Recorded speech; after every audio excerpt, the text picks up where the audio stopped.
The discovery that rewrote human history, when Lucy emerged from 3.2 million years of silence.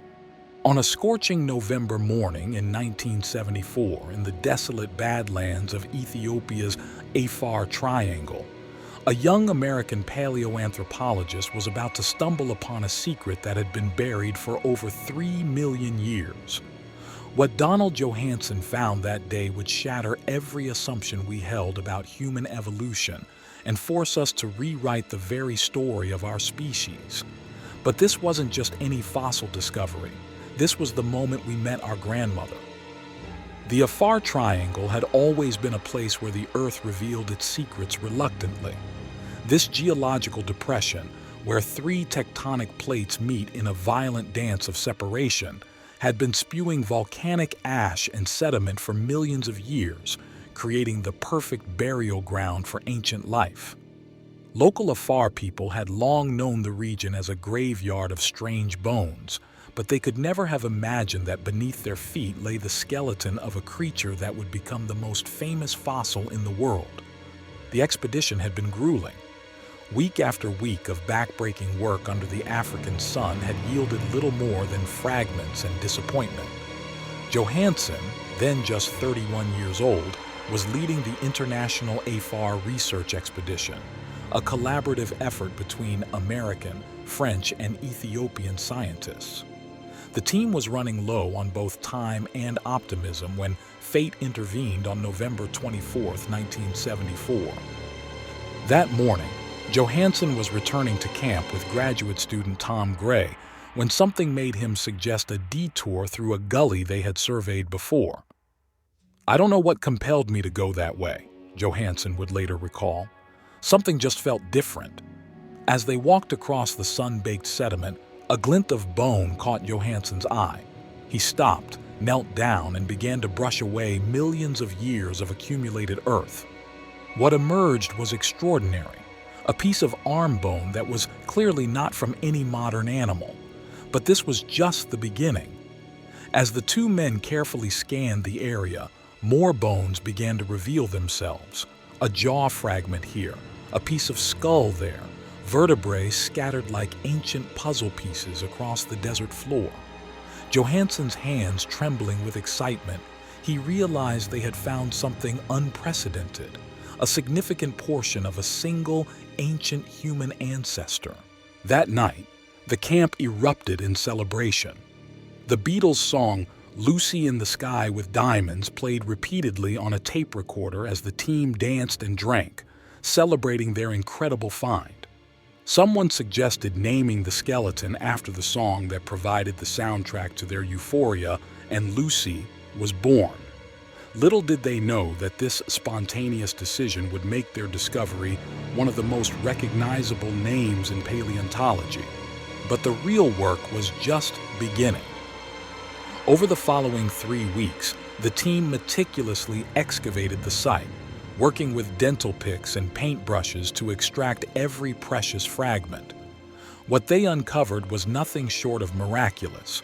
47 bones representing about 40% of a complete skeleton, an almost unheard-of level of preservation for such an ancient specimen. Lucy lived 3.2 million years ago, during the Pliocene epoch, when the world was a vastly different place. The climate was warmer, and much of what is now the Sahara Desert was covered in grasslands and woodlands. Early human ancestors were taking their first tentative steps away from the trees, adapting to life on the ground in ways that would eventually lead to our own species. Standing just over 3 feet tall and weighing about 60 pounds, Lucy was small by modern standards but revolutionary in her implications. Her scientific designation, Australopithecus afarensis, placed her in a new category of early human ancestors. The name itself tells her story.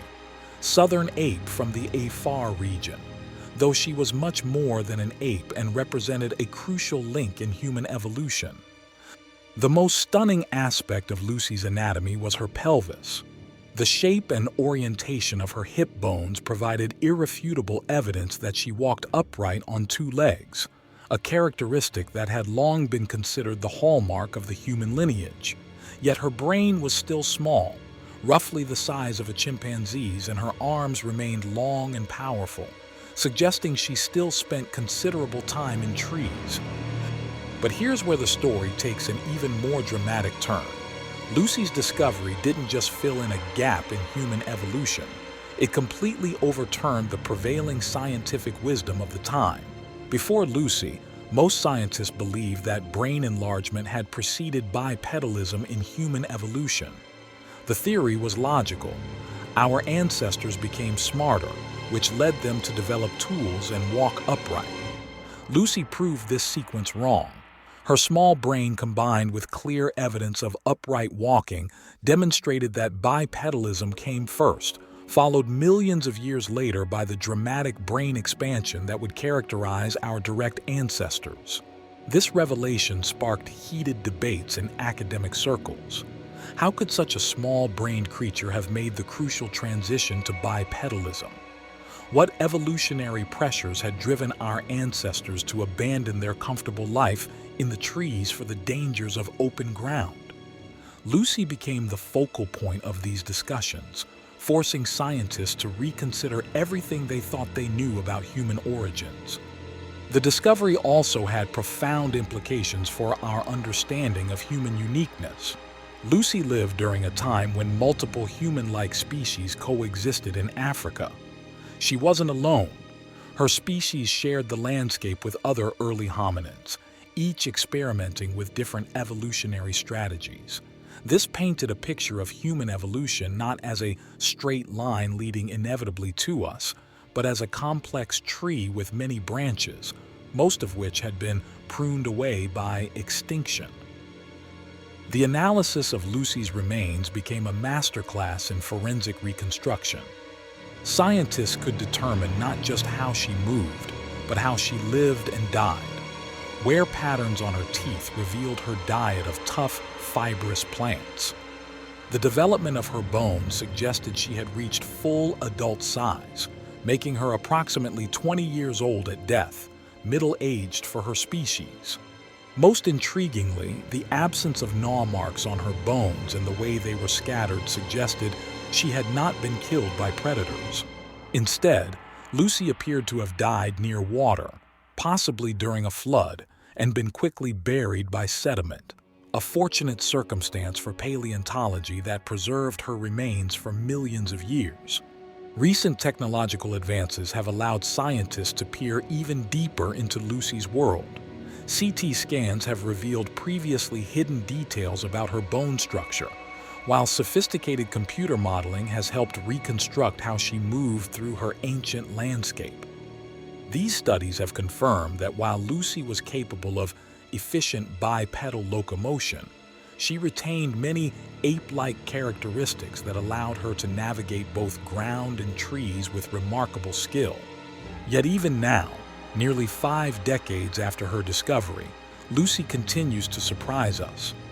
In 2016, researchers announced they had found evidence that Lucy had likely died from a fall, possibly from a tree she had climbed to escape predators or to sleep safely for the night. The evidence came from fracture patterns in her bones that were consistent with a high-impact fall, adding a poignant final chapter to her 3.2-million-year-old story.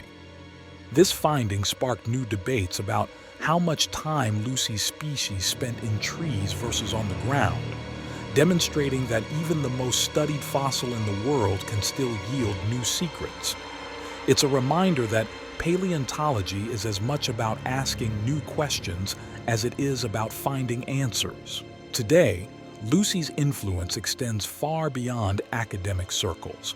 Her skeleton, carefully housed in the National Museum of Ethiopia in Addis Ababa, has become a pilgrimage site for scientists and the public alike.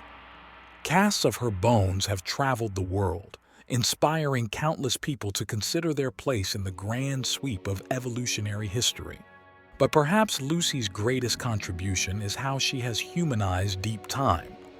She transformed human evolution from an abstract concept into a tangible story about a small, brave creature who walked across the African landscape millions of years ago, carrying within her bones the genetic heritage that would eventually lead to us. She reminds us that we are not separate from nature, but part of an unbroken chain of life stretching back to the very origins of our lineage.